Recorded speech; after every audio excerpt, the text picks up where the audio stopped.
Have you ever reacted to something and later thought, why did I act like that? Like something small happened, but inside you it felt huge.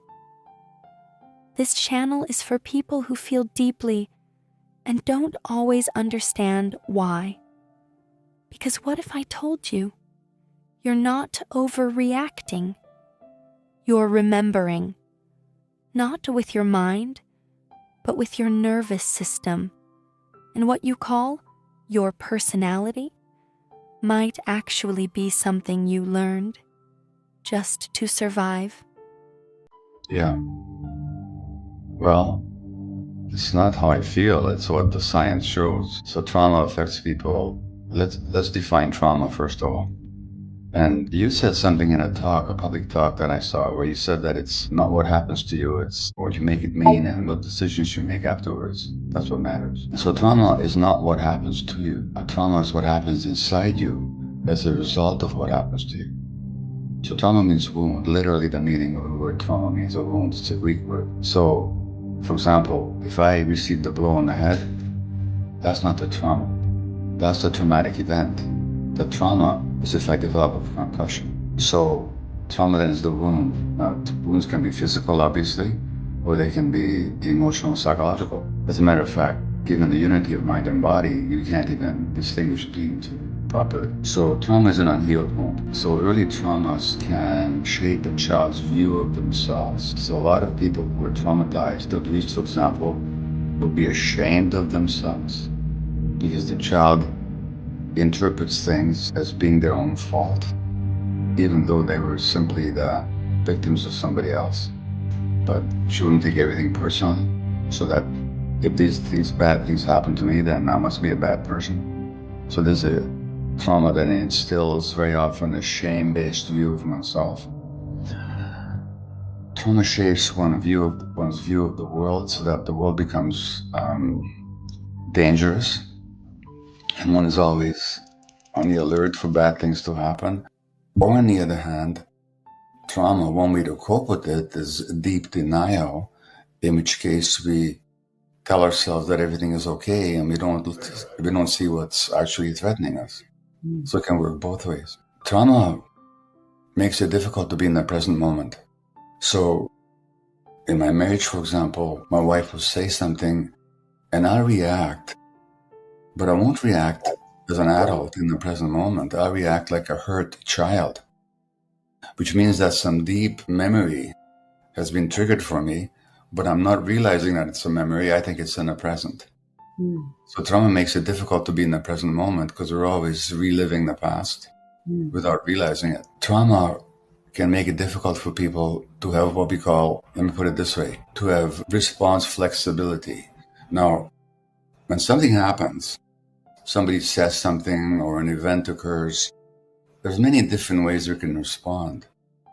But for that, and the American psychologist Rollo May said that there's the stimulus and the response, and in between there's a gap, and in that gap is our freedom to choose the most appropriate response. Trauma diminishes that gap so that something happens and we get triggered, and so that we have no response flexibility. So my wife will say something perfectly innocent, but which my mind interprets as a rejection or abandonment, and I react like an abandoned baby, which I was. Let me pause here for a second, because this part is really important. What he's describing isn't weakness. It's not overreacting. It's your nervous system trying to protect you, based on something that once felt unsafe. And most people go their entire lives thinking this is just their personality. So trauma takes away response flexibility. So these wounds can have huge impacts. And then, if I may just add one more thing, we develop coping mechanisms. So let's say you weren't loved for exactly who you were.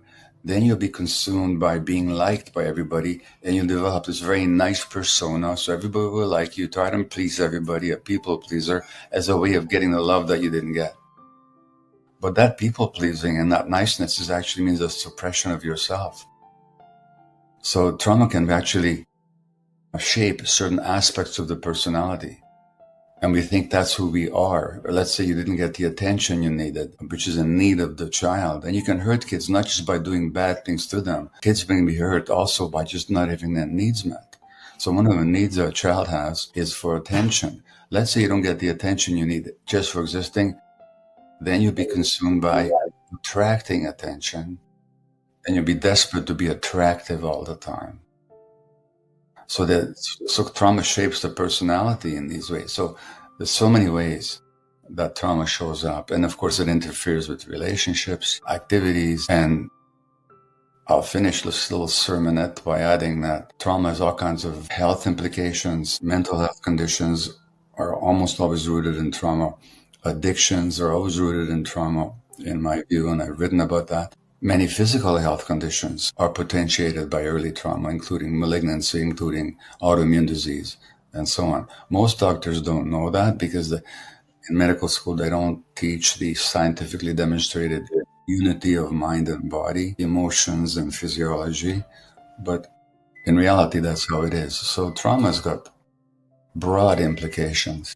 Absolutely. So I've written and talked about my early traumas as a Jewish infant under the Nazis in Hungary in 1944. And one aspect of that was my mother handing me to a complete stranger in the street to save my life as an 11-month-old.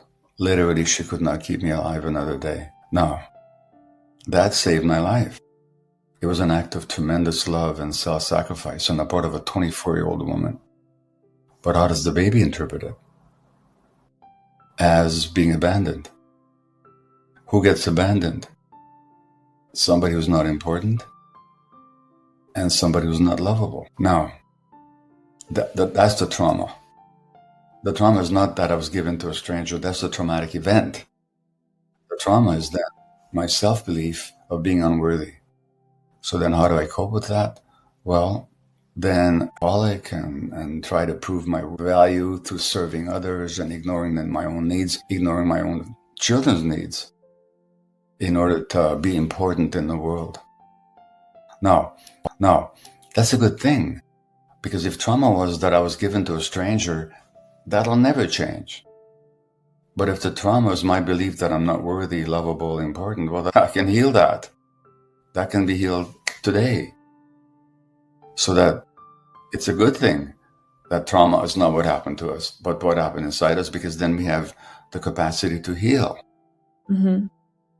But if trauma is the impact of all that on your psyche and your functioning, well, you can heal those. So that's a good thing. Well, when I said like that, I was being dramatic.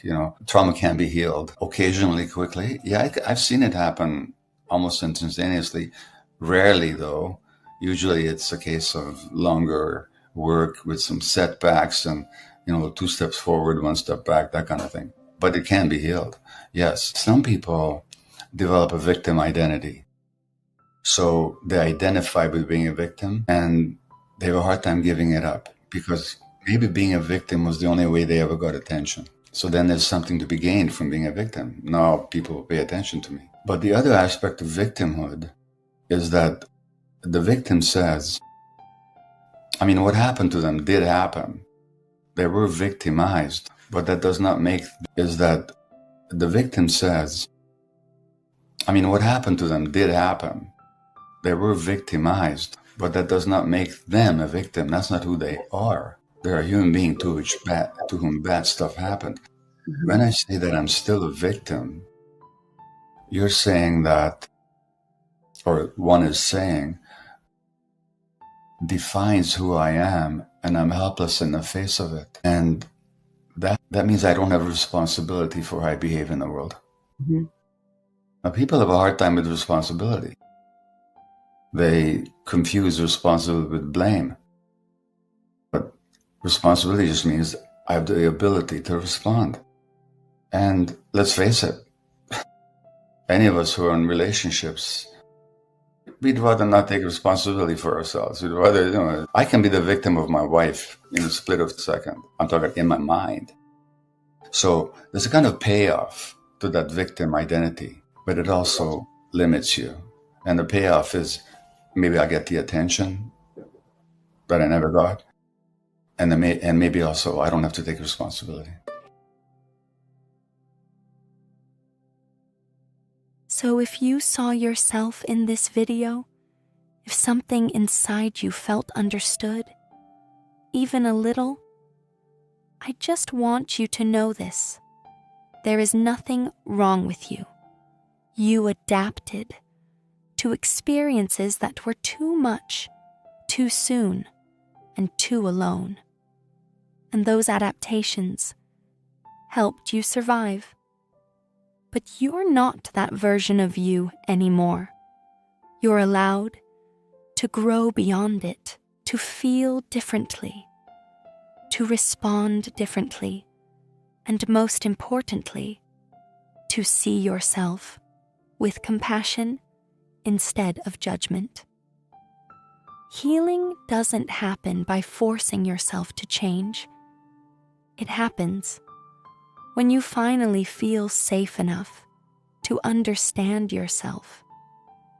And if no one has told you this before, I'm really glad you're here.